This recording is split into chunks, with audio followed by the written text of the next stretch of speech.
Welcome back to the 2025 RJ3 Pro Wrestling Awards, the only award show to get pushed back from January to April because I forgot. We've already been through the top 20 tag teams and top 30 women's wrestlers in the script that says last week, 2 months ago. And now it is time for us to rank my top 50 men's wrestlers of 2025. Just like last 2 months ago, the work I am counting is anything between December 1st, 2024 to November 30th, 2025. With that being said, we should first take some time to talk a few honorable mentions. Honorable mentions go to CMLL's Atlantis Jr. in Nyon, Pro Wrestling Noah's Ozawa, New Japan Pro Wrestling's Taichi, and AEW's Roderick Strong. Number 50, Shinya Aoki. For those unaware and may only have a casual idea of Japanese wrestling, Shinya Aoki is maybe the scene's best kept secret. He's a middle-aged, 150-pound former MMA fighter and is arguably a top 5 technical wrestler in the world. His matches feel realistic without ever becoming uninteresting. He's obviously legit enough to be taken seriously as a badass, but also small enough to make himself an engaging underdog. His grappling isn't very flashy, but the realism he commits to still follows an understanding of pro wrestling psychology. His matches in the King of DDT tournament were some of my favorite work from the promotion all year, and his crazy consistency and improvement in the past few years has made him a highlight of the Japanese indie scene, and he also fits perfectly into Josh Barnett's Bloodsport, which is a bonus for me. Number 49, Kazusada Higuchi. My favorite worker from DDT, Higuchi is a throwback to a previous generation of Japanese wrestling in the best way. Coming from judo and a sumo background, Higuchi is an old-school, no-nonsense powerhouse bruiser, harkening back to the days of Riki Choshu and even a bit of Kira Taure. Kazusada takes old-school traits and reworks them into a modern context. His match with Aoki was probably one of my favorite examples of a big guy versus a little guy all year, and I'd love to see Higuchi along with the rest of DDT get more recognition in 2026. Number 48, Boltin Oleg. Boltin Oleg is one of the biggest success stories in New Japan in 2025. Another high-energy beefcake to throw into the never open-weight title scene and have great tournament runs. His moveset is basic, but he's a great limb seller and has good understanding of psychology. A reliable hand, the man from Kazakhstan will likely be filling the Tomohiro Ishii or Hiroki Goto role for his New Japan run, and hey, those aren't bad comparisons. Number 47, Dominic Mysterio. WWE's MVP according to me, unlike others like Cody Rhodes, CM Punk, Gunther, or Sami Zayn. Mysterio's quality was his consistency. Being a mid-carder kind of helps him, honestly. Being booked nearly every week in a variety of multi-mans and TV singles matches is very much his strongest work. Dom fully leaned into the lucha influences not just by doing frog splashes, but in his actual psychology. He is a fantastic Rudo, being an absolute prick in control, a heat magnet, and a great bumper. He truly is one of the best non-CMLL luchadors on the planet, and who knows, he might be good when he inevitably switches over to the Technico side in the future. Number 46 is Orange Cassidy. Throughout this decade, Orange Cassidy has established himself as arguably the best TV worker in the world. He's definitely fallen down the card from the upper to lower mid card, but the thing about Orange Cassidy is he can work in any environment you put him in. I've noticed his lucha inspiration shine more this year. He's still a crazy consistent vet that's earned his spot as one of the best workers of the decade. Number 45, Barbaro Cavernario. Barbaro Cavernario is a delightfully fun Rudo in CMLL. He stands out as much more of a brawler than the other main eventers in Lucha. He's silly, yes, but also brutal on offense and brings an old-school aggression that I love. Like most luchadors in CMLL, his best work is in tag matches, but he also had a very fun triple threat against Mystico and Silverano Jr. Those three just make for a very fun mix of styles and personalities, with Hechicero bouncing his work in America with Mexico and Soberano Jr. being injured for most of the year. Cavanario was able to step up in as one of the best heels in all of Lucha Libre, and that really shines in his singles match against Mystico. Number 44, Jake Something. Jake Something held it down as the top champ of the world's best indie promotion. 2025 was a gold mine for babyface powerhouses, and I couldn't be happier. The now two-time Carolina Classic winner and world champion benefited heavily from the old-school booking mentality of DPW, whose roster is filled with dastardly villains for Jake to run through. Like all great aces, Something is also a very good seller, with only sets ups and makes his comebacks more exciting. In 2024, we saw Jake Something rise, but I really do think 2025 was his true peak on the independent scene, and I look forward to continuing to see his work in the AEW Tag Division as part of the Don Callis family. Number 43, Katsuyori Shibata. Post-injury, Shibata has been a very interesting thing to see. There's definitely been highlights such as his ROH Pure title run, but he simply hasn't reached the level he was at in New Japan. However, without the 20-plus minute main event spot, Shibata has found a new realm to be effective in, and it was as a TV worker. This style allows him to simplify his matches and play to his strengths, that being a pure striker, badass technician. This all-killer, no-filler approach has led to some very solid works with the likes of Konosuke Takeshita, Daniel Garcia, Jon Moxley, and Hangman Adam Page. While his heel turn took up only a small amount of the work this year, it led to his best match on Dynamite against Hangman, in a really fun and hard-hitting brawl. The two just have very good chemistry. In 2025, Shibata proved once again that he can be a highlight no matter where he is on a card. Number 42, Ryohei Oiwa. One of the surprise highlights from New Japan's Next Generation. It's crazy how the hand-selected guys of Shota Umino and Ren Narita haven't really worked out, but the Oiwa and Oleg and Uemuras have really stepped up. While Oiwa is a beefy boy, he leans more into the grappling and technical work, which fits his status as the protege of Zack Sabre Jr. However, when it's time to go into some more intense strikes and brawling, he more than holds his own with New Japan's signature fighting spirit. What really set him apart is the fact he had one of the better tournament runs in wrestling in the G1 Climax. Even in the stacked younger roster of New Japan, Oiwa stands out as hopefully one of the core pieces of the promotion going forward. Number 41, Drilla Maloney. From one New Japan highlight to another, Drilla Maloney's graduation from junior to heavyweight has done wonders for him. He's helped rejuvenate the promotion's never openweight division, which specializes in that sort of raw intensity that Maloney thrives off of. Maloney has always been a great heel, but this year surprised me with his work as a face. I guess raw intensity is one of those traits that translates no matter the style of work. Also, he is probably my favorite move in wrestling as a finisher, so that helps as well.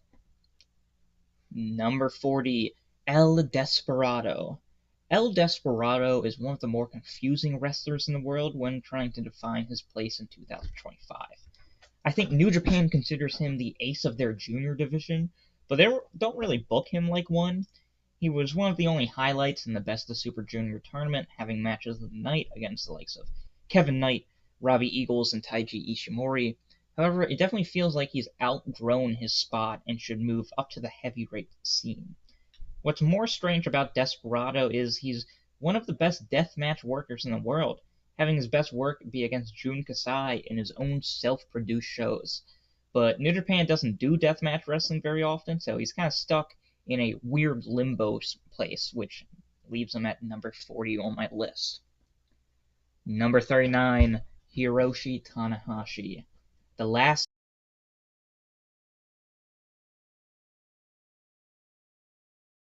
time we will see Hiroshi Tanahashi on one of these lists.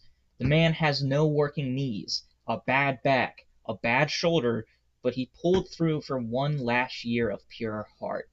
President Ace did everything he possibly could to put over the Next Generation, every match he had this year came with a sense of celebration. Despite his athletic limitations, he was still able to work at a level higher than most. The fact he was able to even get through a G1 Climax tournament is a miracle, and his match with Yota Tsuji in hindsight was an excellent passing of the torch moment. That's how you do a goddamn retirement run. Number 38, the Beast Mortos. One of the best Rudos in the world, baby. When talking about the Beast Mortos, one word comes to mind: style. He's got one of the best looks in all of wrestling, which makes him immediately stand out. His moveset is one of the flashiest in the world, and he's such a good base, he makes any opponent luchador's attacks look equally stunning. He also just has so much charisma in his body language, with the way he moves and sells. Despite his face being completely covered and only speaking in grunts, Beast Mortos has more character than 95% of wrestlers nowadays. Honestly, just let him work exclusively for CMLL. He's a perfect fit there. Number 37, Swerve Strickland. Simply one of the coolest wrestlers in the world. A lot of people throw around the term it factor, but nobody embodies it as well as Swerve Strickland. It doesn't matter how well he's booked, what place he has on the card, or even if he's fully healthy, Swerve is always a highlight just off of his charisma alone. He honestly reminds me of the modern day Rob Van Dam, with an effortless swagger and incredibly stylish, creative form of wrestling. What limits Swerve's campaign this year was a few things. His feud with Jon Moxley wasn't bad, but it was just kind of uninspired, with some of the worst work from both men all year. And obviously his injury hampered him. Hopefully Swerve in 2026 will be back to his peak that made him one of the best in the world in 2024. Number 36, Maxwell Jacob Friedman. MJF has had a rough time post-AEW title run in 2023.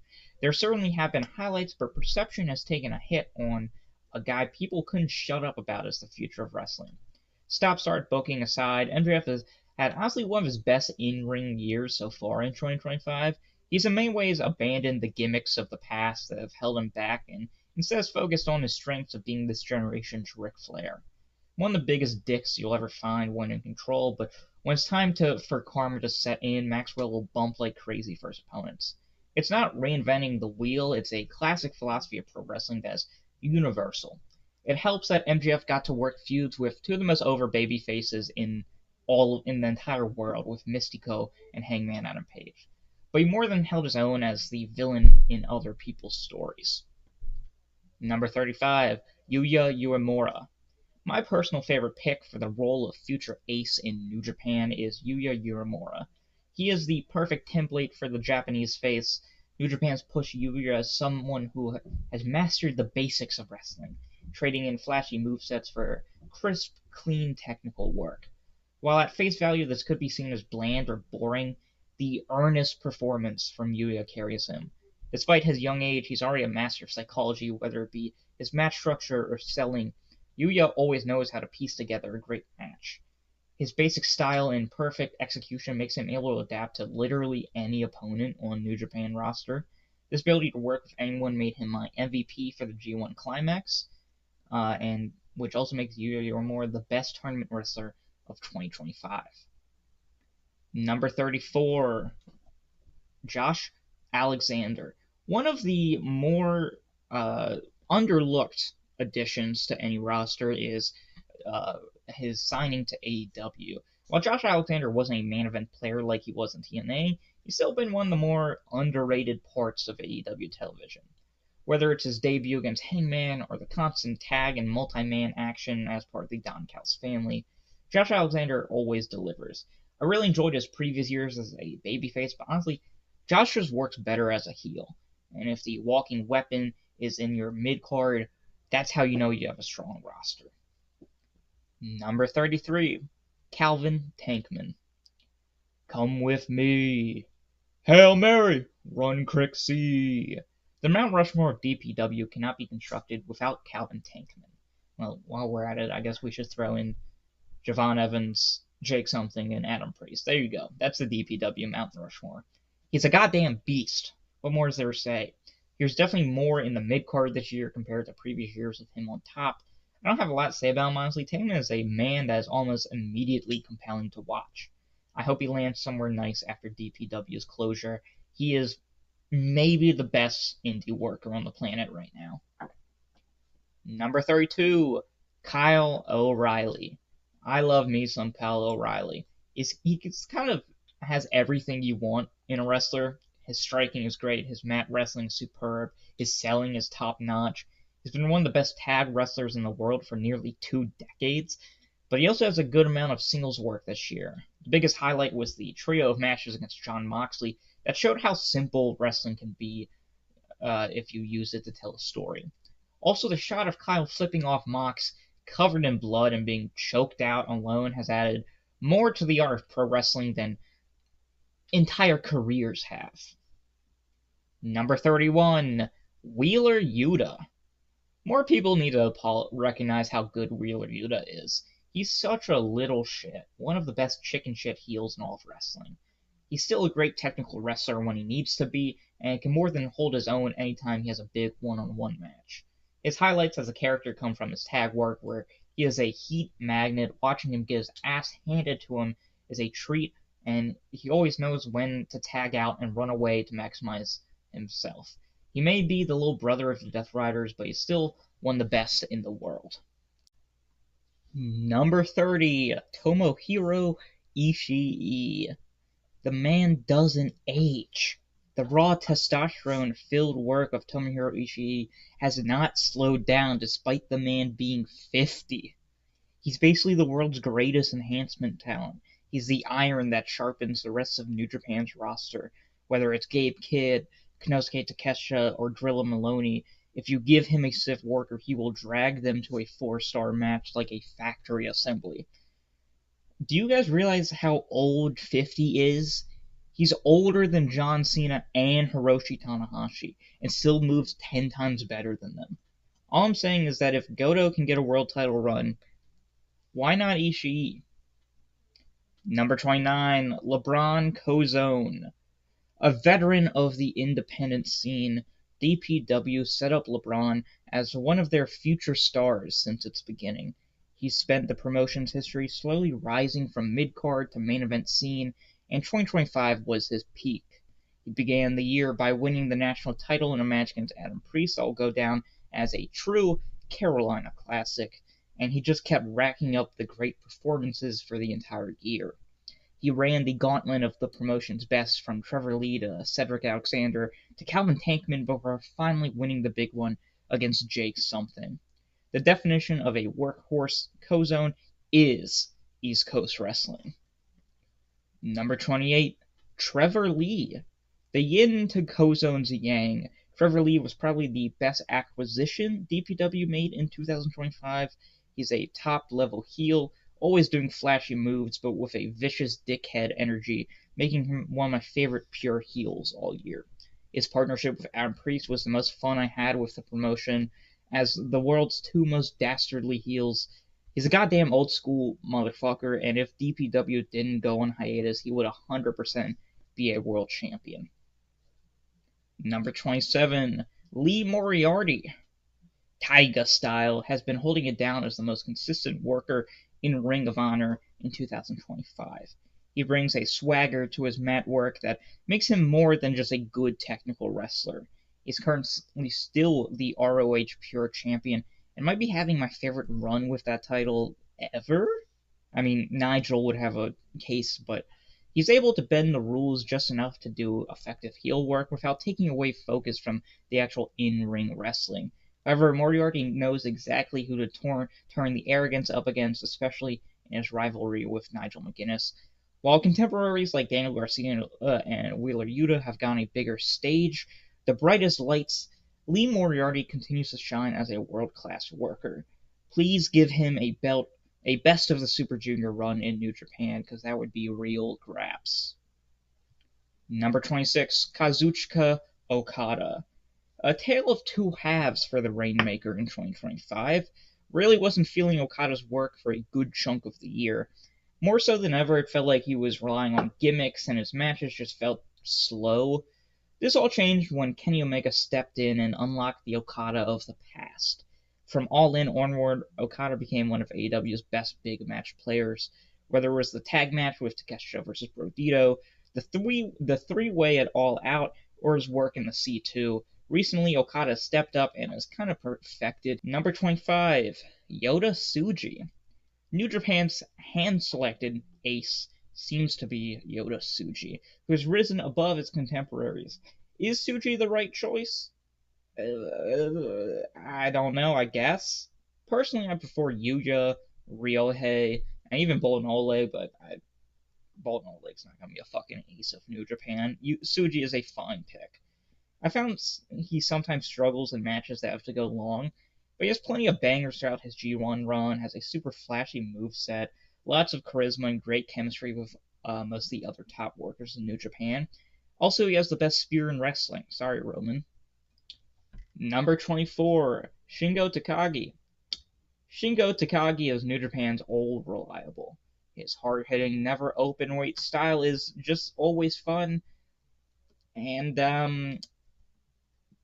I got nothing else to say, man. Shingo Takagi still fucks hard.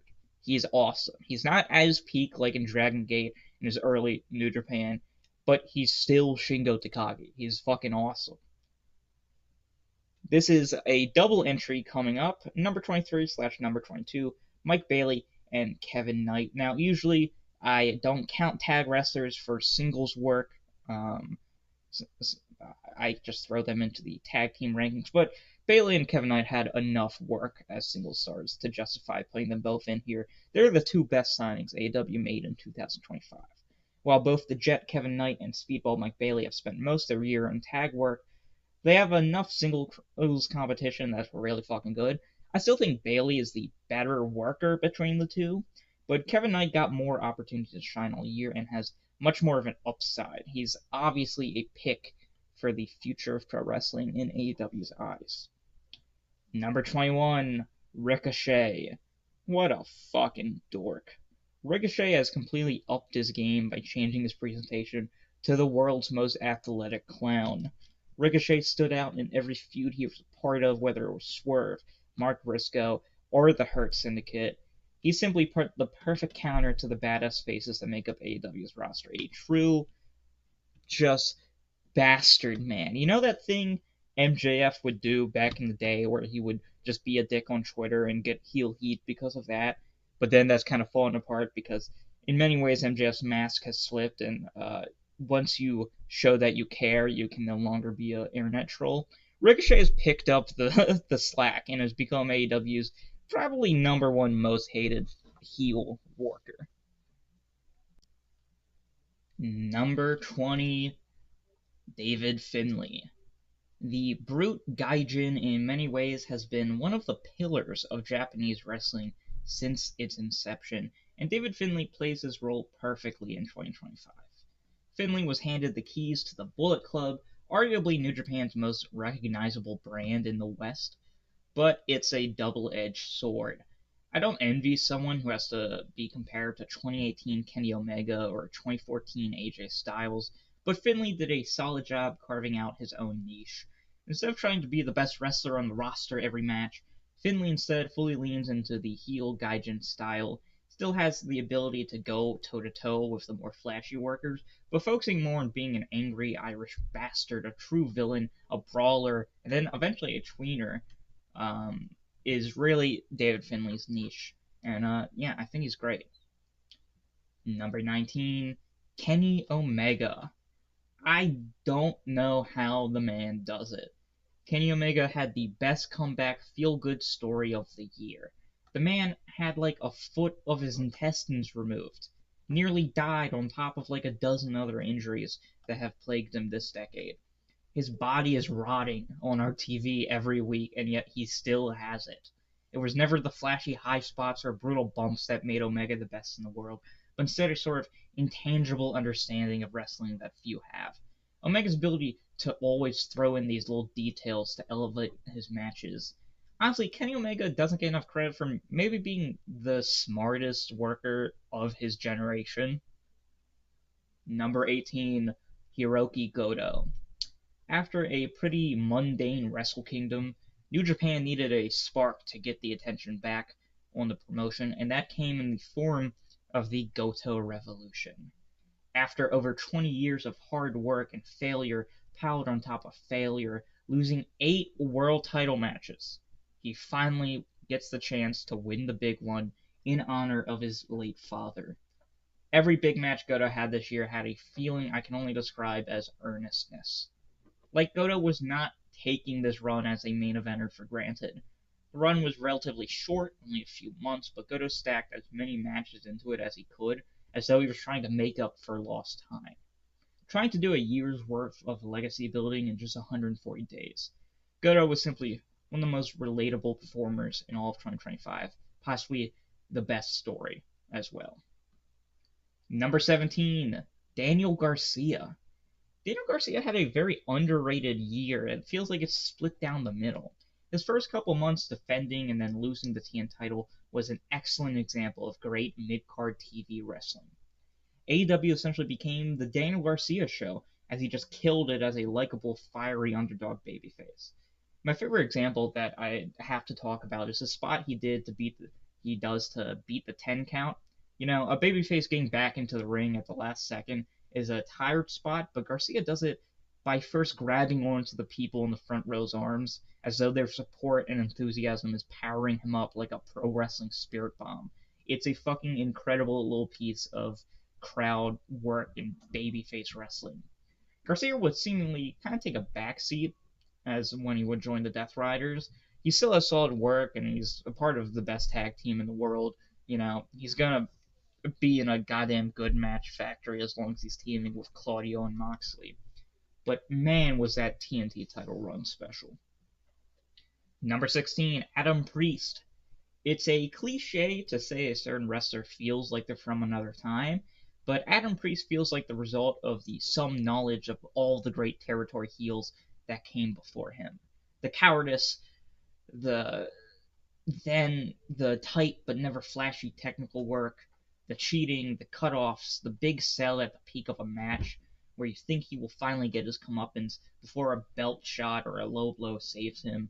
Watching him get his ass kicked is some of the most fun I've had watching wrestling all year, and I'm not saying 2025 Adam Priest was on the same level as like a 1989 Ric Flair, but stylistically he's maybe the closest we've ever seen, at least in the North American independent scene. Number 15, Claudio Castagnoli. Claudio is the most consistent worker of the past 20 years. The guy is an Iron Man and can be thrown into literally any situation and he will thrive. He can be a great, credible challenger for a world title. He can be a mountain for an underdog babyface to climb, like in his matches with Darby Allin. He's arguably the best tag worker of his generation. Claudio is a beast, and the crazy thing is, he shows no signs of slowing down. While other workers of his generation stack injury on top of injury, guys like Samoa Joe, CM Punk, Bryan Danielson coming to the twilight or ending their careers in general, Claudio remains a solid concrete pillar for the wrestling industry.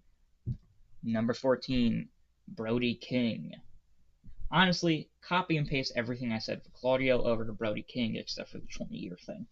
He really is the babyface version of the Swiss Superman, and I'm glad this year he finally got the recognition he deserves for a while.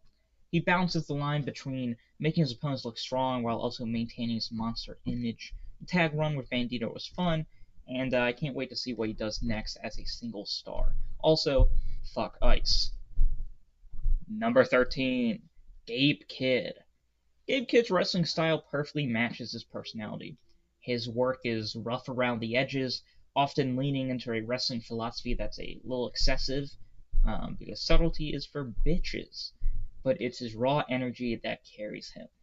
The wild look in his eyes, matched with the constant shit-talking, just grabs your attention. Despite being a New Japan Dojo graduate, Gabe Kidd feels less like a polished prospect and more of a punk street kid plucked off the streets of London or wherever the fuck he's from in England, and placed in the middle of Curican Hall. Like a bull in a china shop, he's a madman, yo!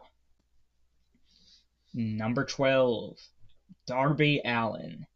Every year I have a bit of a Darby problem when writing these lists. Darby is undeniably one of the best in the world. Obviously his freakish bump taking and selling is the standout, Just one or two memorable, nasty bumps can take a standard match to the next level. This bump taking, however, is also probably why he doesn't wrestle a whole lot. Darby Allin only had 14 matches all year in 2025, and honestly, that just kind of isn't enough for him to crack the top 10. Granted, all 14 matches were good to great. I think all but like two of them I gave 4 stars plus.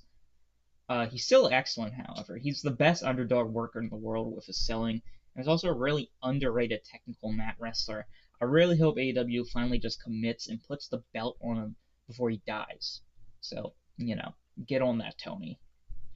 Number 11, just barely not cracking the top 10, is Mascara Dorada. CMLL's chosen future ace had a masterclass of capitalizing on opportunity in 2025. People talk about putting over the next generation all the time, but CMLL went all in on Dorada, and it's worked wonders. Dorada is the biggest star they have outside of Mystico. He can show up and steal the spotlight on any night with some of the most insane athleticism I've ever seen from a wrestler. 2025, he really came into his own and gained much more confidence as a performer. Being the highlight in a match that also includes Konosuke Takeshita and Kazuchika Okada is an insane flex, and Dorada might be one of the biggest beneficiaries for the partnership between CMLL, New Japan, and AEW. Alright, it's time for the top 10 as we got number 10, Mark Briscoe. When it comes to the 2000 super indie workers, we are truly losing our recipes. So let's enjoy Mark Briscoe while we still can. Briscoe has such a masterful understanding of structuring matches. Your average high-level Mark Briscoe match will have you running through a fucking wall towards the end. Any mid-carder looking to elevate themselves in AEW has to go through Mark Briscoe, who will probably give them their best match all year. He can just do it all, whether as a great hot tag for fun conglomeration tag matches, awesome babyface versus babyface matches with Daniel Garcia, and whenever AEW needs someone for a big plunder deathmatch style, Briscoe's right there. His match with Ricochet at Double or Nothing felt straight out of a Memphis or Georgia. It was silly but still brutally violent.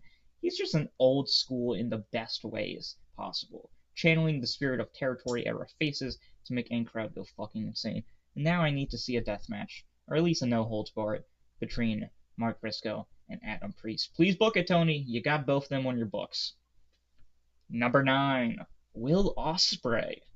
Sometimes subtle storytelling is for nerds. Look, I really want to be one of those cool wrestling critics that can see through the smoke and mirrors of an Ospreay match. But then I got to go to an AEW show featuring Ospreay. It was a Dynamite in, I think, April. And he was in a really fun 8-minute tag match. And holy shit, he might be the most exciting wrestler on the planet to see live. Everything great about Ospreay is immediately prevalent. The flashiness of his athleticism, the creativity in his spots, his knack for keeping a crowd engaged, even in 20-plus minute matches. Will Ospreay matches make me want to let out a Vegeta-level scream. Number 8, Mystico. There's a reason why Arena Mexico is called the Cathedral of Lucha Libre. It's because every Friday night, Mexico City is visited by a god, and his name is Mystico. Mystico is simply a real-life superhero, a larger-than-life figure that goes beyond pro wrestling. This persona doesn't just extend to the entrances and the promos, but also the work itself.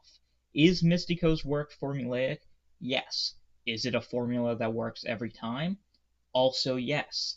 The joy of Mystico matches comes from how watching his opponents in real time test out a strategy to take down the king, only for everything to inevitably fall apart as they reach the inevitable point of tapping out to the La Mystica armbreaker.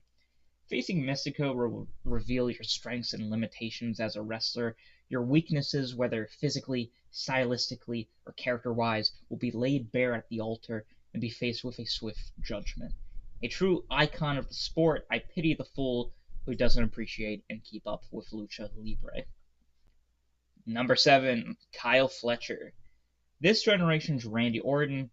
There, I said it. I don't think any wrestler has had as much of a glow up in the past 2 years as Kyle Fletcher.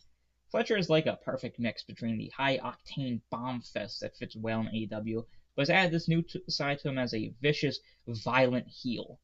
Kyle will do spots that get the crowd to pop, but always sucks them back into the story he's telling with his just bravado and swagger.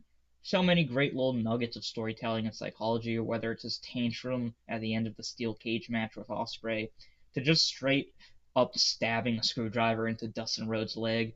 Kyle Fletcher is just a sick freak of a man, and I love him for that. Number 6, Hechicero.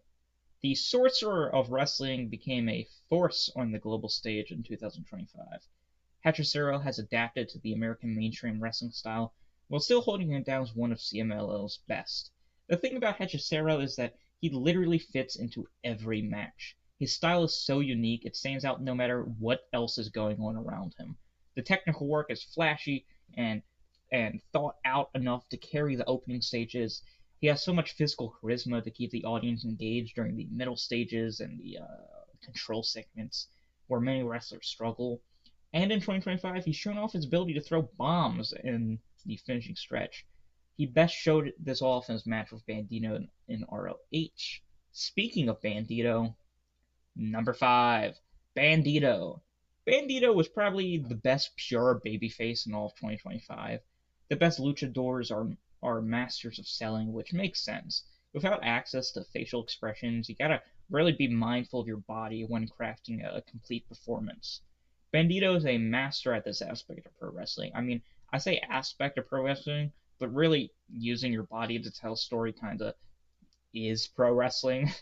There's a stretch of time where Bandito clearly has a shoulder injury, and he puts in some of the most compelling and sympathetic limb selling all year. He was excellent in the US, in Mexico, in tag matches, and in singles. The 3-month span, starting with his match with Mascara Dorada and ending with the match with Hechicero in August, is possibly the greatest 3 months I've seen out of a worker all decade. Number 4, Zack Sabre Jr. After a Wrestle Kingdom main event that was pretty mid, Zack Sabre Jr. made it his mission to elevate the IWGP World title through sheer technical brilliance. And well, he kinda did. Zack was like every other year an absolute workhorse and model of consistency.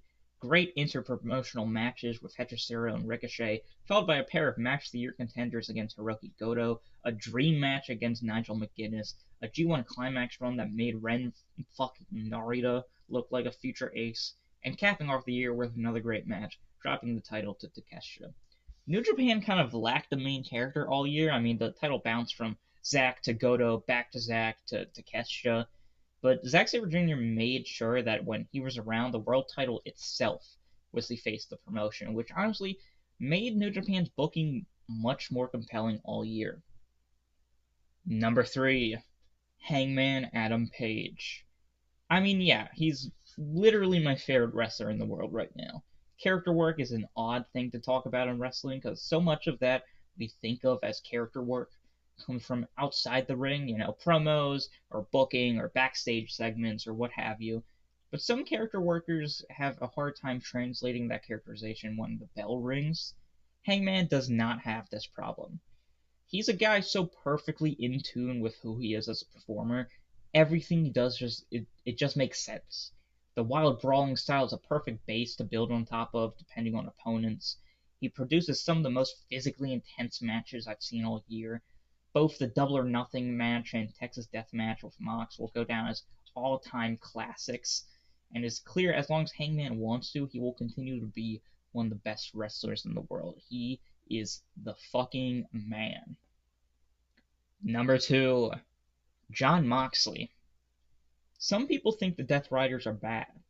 Those people are fucking dipshit idiots who should be treated like the fools they are. The best heel in the world, Jon Moxley, redefined the entire outlook on AEW, sacrificing short-term gratification with interference-heavy matches in exchange for the absolute cathartic payoff at All In. Look, there's some downsides, obviously. The Revolution match and Dynasty matches were both just okay, but honestly, even then, Mox was not at fault for how those matches went. Mox built an image as a monster, a man that could single-handedly run through the entire company. The last episode of AEW Rampage literally ends with Moxley pulling the plug on the show. And when he finally faces someone that's as much of a sicko as he is in Hangman, the facade drops and it's revealed that the once ace of the universe is now just a coward, building up his aura only to tear it down with a series of tap outs against Darby and Kyle O'Reilly for the love of the game. Is just so fucking beast. Moxley is so close to being the best wrestler in the world. He should be number one on the list, but he wasn't perfect. Unlike, and the number one wrestler of 2025 for me is Konosuke Takeshita. Konosuke Takeshita was truly a global force in 2025. He would show up to your promotion, have the best match of the night, and probably beat your golden boy. If you focus on one promotion he appeared in, you wouldn't properly see the full picture. It's only when you zoom out and look at the totality of Takeshita's year does the magnitude truly set in. It doesn't matter who his opponent was. Big meatheads like Boltin Oleg and Tomohiro Ishii, technical masters like Kenny Omega and Zack Sabre Jr., Takeshita simply had the highest level of output of anyone in the world. And he didn't just do spot fest. There was a level of character work I had never really seen from him before. He's trusted to have Tanahashi's final US match in, I think it was April, but could have just been playing the hits in front of the hot crowd, instead turned into a demon of the past coming back to haunt Tanahashi in his old age. Takeshita harnessed the anger he felt when Tanahashi would disrespect him in his promotion DDT as a young wrestler to take down Ace.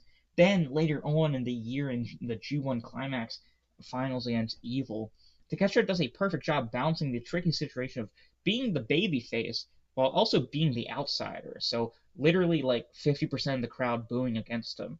And the insane thing about Takeshita is that he's still 30.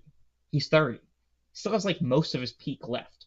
I have no doubt that Takeshita will continue to be towards the top of these lists for the next decade, and that's why he is my number one wrestler of 2025. Sorry for how insanely late this video is. We got one last Wrestling in 2025 video left, and it's the big one, my favorite list to construct, my top 50 matches of the year. See you guys next time.